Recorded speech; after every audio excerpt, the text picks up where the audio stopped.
Olá, Kurofãs, tudo bem com vocês? Eu sou a Paty e voltei um pouquinho atrasada com mais uma análise de Kuroshitsuji. Hoje nós vamos comentar os acontecimentos do capítulo 177. Mas antes de começar, eu já vou avisar que tem spoiler para quem não lê e vou pedir o like e o compartilhamento, além de pedir para vocês nos seguirem para não perder o nosso conteúdo. Agradecendo mais uma vez as páginas Ciel My Lord, World Kuroshitsuji, as nossas inscritas M Phantom Hive e Medido de Abelwalk, e também a Semoge Alebassi lá do Twitter pela tradução dos capítulos em português BR. O link de todo mundo vai estar aí na descrição. E lembrando também que o mangá de Kuroshitsuji, ele é licenciado aqui pela Panini, então não deixem de colecionar se você puder e dar suporte ao autor. Então, sem mais delongas, bora começar. Anteriormente em Kuroshitsuji. Depois de ter sido resgatado por Sebastian, o Bard descobriu que ele foi contratado como o novo chefe de cozinha. Logo ele, um soldado americano, foi contratado como chefe de cozinha de uma mansão comandada por um pirralho. Ele também foi apresentado aos demais funcionários, o Finian, o jardineiro, a Meirin, a empregada. Ele também ficou sabendo da existência do mordomo Tanaka, que estava afastado por motivos de saúde, acredito eu, e que o Sebastian Michaelis, aquele que vos falava, é que estava responsável por comandar a mansão e os empregados, e era aquele que iria dar as ordens, que iria comandar todo mundo ali. E após ser apresentado a todos os funcionários, o Bard recebeu a missão de preparar um frango assado. Só que é claro que ele preparou esse frango assado igual o nariz dele, pensando que ele ainda estava num campo de batalha. E ele fez tudo isso somente para desdenhar tanto do seu patrão, né, a criança pirralha remelenta, quanto do mordomo magricela que lhe deu a ordem. Onde já se viu, né, um ex-soldado preparar um frango assado todo delicado. Mas é óbvio que o Sebastian, ele não ia deixar esse comportamento passar despercebido e lhe deu um belo de um corretivo, ou melhor, ele deu mesmo, foi um soco bem na fuça do Bard, falando que já que ele gostava de tratamento, já que ele queria ser tratado como um militar, ele receberia ali um tratamento e um treinamento militar para virar um chefe de cozinha daquela mansão. O atual capítulo de número 177, intitulado Esse Mordomo Ensinando, se iniciou com Bard tendo novamente um sonho relacionado à guerra.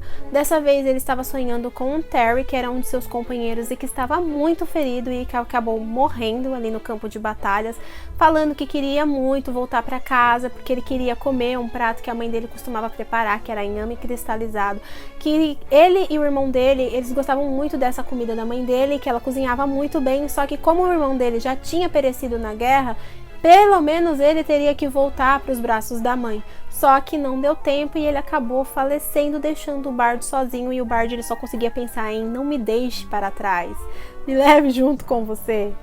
Mas isso não aconteceu e a gente sabe que ele foi resgatado pelo Sebastian. Então o Bard, ele acordou com o despertador tocando às 5 da manhã, e aí ele ficou estranhando porque ele tinha claramente colocado o despertador para despertar às 7h30 da manhã, e como que ele estava despertando às 5 da manhã. E aí o Sebastian entrou acordando ele, falando que era a hora dele começar os afazeres dele, né, que um chefe de cozinha precisava levantar muito cedo para poder dar conta de todo o serviço. Como eles não tinham outros empregados, eles não tinham uma copeira, não tinha uma governanta, como eles não tinham mais empregados na mansão, era dever do chefe aprendiz fazer todos os afazeres de casa, desde limpar o chão até preparar a comida. E que o Bard, ele não podia se dar ao luxo de dormir até tarde, por isso era a hora dele levantar, era para ele se trocar e encontrar ele lá na cozinha. E é óbvio, né, que o Bard ficou se achando, né, perguntou até por que ele não ia acordar o Finian também, que o Finian era o empregado, e aí o Sebastian simplesmente falou para ele que o Finian é o jardineiro e que o trabalho dele começa depois que o sol nasce, então que ele não precisava se preocupar com o Finian,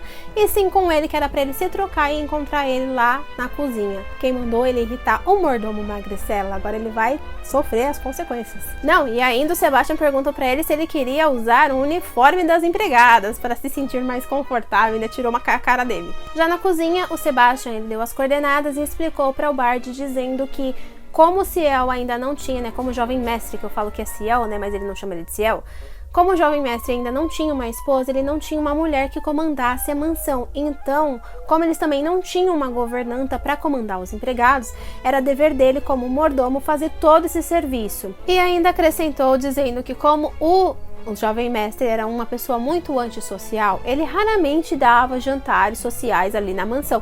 Só que mesmo assim era dever do chefe garantir que tudo tivesse preparado de forma decente, de forma perfeita, e que tudo saísse no horário certinho. Ou seja, o Bard seria responsável desde o preparo da comida até a parte que ela é servida para o jovem mestre. Ele seria responsável por fazer com que tudo funcionasse e que aquele era o novo campo de batalhas do senhor, do senhor comandante Baldo. Então, Sebastian pediu para que o Bard fizesse vários serviços gerais, já que eles careciam de mão de obra. Então pediu para que ele lavasse a copa, que limpasse a despensa, que preparasse os alimentos, mas é óbvio que o Bard ele fez tudo isso nas coxas, como sempre, desdenhando do serviço. O que deixou o Sebastian furioso, porque ele disse que toda a saúde de uma mansão, ela começa na cozinha, com a higiene das coisas, e o Bard não estava prestando atenção na higienização dos alimentos, na higienização das panelas, o que poderia deixar o jovem mestre doente. E aí o Bard mais uma vez se lembrou daquela criança misteriosa dizendo que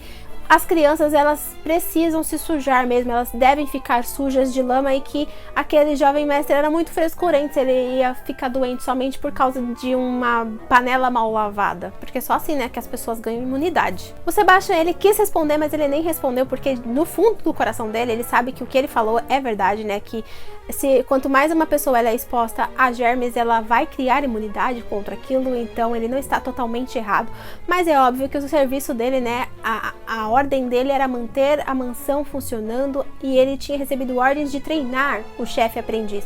Então ele falou assim: beleza, já que você está fazendo tudo errado, eu vou refazer o seu serviço e você vai se redimir preparando mais uma vez um frango assado, e dessa vez prepare direito. E aí ele finalizou o capítulo. E como tudo que é bom dura pouco, mais uma vez o nosso pequeno capítulo teve só 12 páginas, e eu acho que a Yana, ela está refletindo no comportamento do Bard desleixado de fazer as coisas na coxa, o seu próprio comportamento de ficar cuidando do mangá nas coxas também.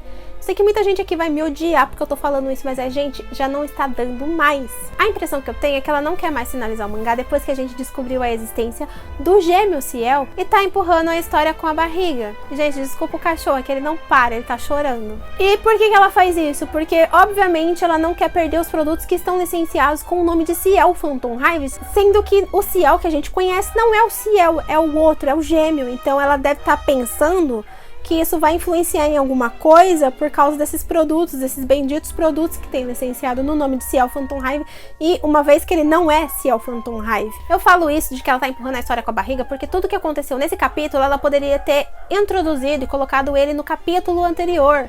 O capítulo anterior, ele também foi curtinho, então podia juntar os dois capítulos e fazer um capítulo só, que não ia acrescentar em muita coisa, porque tudo que a gente viu aqui foi o Bard fazendo babaquice e o Sebastian tentando ensinar ele a fazer o serviço dele, que a gente sabe que ele não vai fazer um serviço muito bom, mesmo depois de tanto tempo. E eu falo isso porque eu já percebi que muita gente esquece de ler os capítulos, tem muita gente que parou de ler o mangá, que parou de acompanhar as análises e parou de acompanhar o próprio mangá, porque percebeu que ela tá enrolando com a história. Ela publica um mangá mensal, o que normalmente as pessoas fazem com 30 páginas, e ela tá publicando entre 12 e 16 todo mês, e as pessoas estão perdendo a paciência com isso.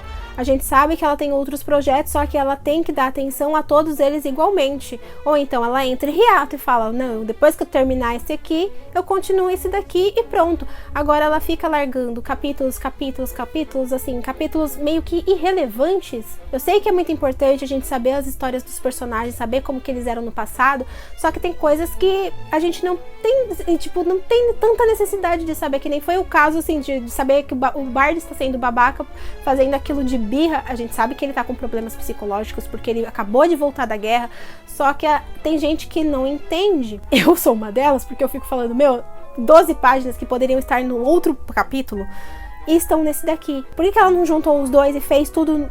É porque ela queria dar tempo, né? Porque ela falou assim: eu pego um capítulo inteiro e divido ele em 3 e faço 3 capítulos de 10, e aí eu consigo publicar um capítulo que seria o de um mês, eu consigo publicar em 3 e ganho tempo de fazer outras coisas nesse meio termo. E todo mundo aqui já prestou atenção, né? Ela deve estar ganhando muito bem da senhora D pra poder largar o Black Butler a Deus dará, assim, sabe? Tipo, ficar fazendo o que ela tá fazendo. A questão é que as pessoas estão ficando cansadas de ficar esperando um mês pra vir 12 páginas e não contar nada. Tá parecendo no Yasha no final, que a autora tava enrolando e a gente tava comprando meio tanco aqui no Brasil, E então você lia, você comprava um mangá de R$6,90 na época, pra não ler nada. Praticamente você ficar virando as folhas assim e vendo quadros assim, sabe, de ações que a história não ia pra frente. E eu sei que tem muita gente aqui que tá querendo ver o que vai acontecer no orfanato, tem muita gente que quer ver o que vai acontecer com o Sebastian e com o Ciel.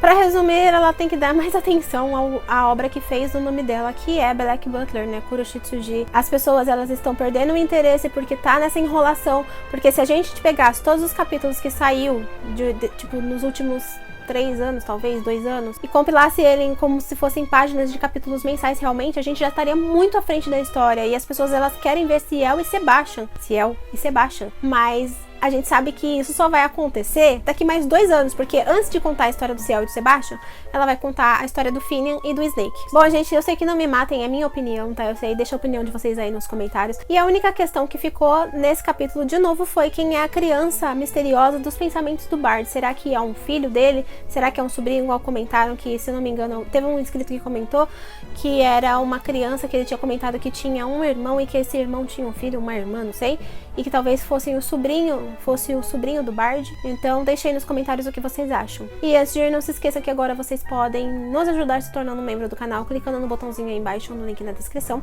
Aí você vê as recompensas e ajuda se puder, e concorre ao Black Butler aqui, ó, 28, que a gente tá sorteando pros membros. Não se esquece também que você nos ajuda muito se você não se inscreveu, você se inscrever, deixar o seu like, compartilhar o vídeo com seus amigos, seguir a gente na aba de comunidade nas redes sociais, deixar o sininho de notificações ativo e também seguir a gente no nosso canal de lives lá na Twitch. Eu vejo vocês no próximo vídeo. Beijos e tchau, tchau!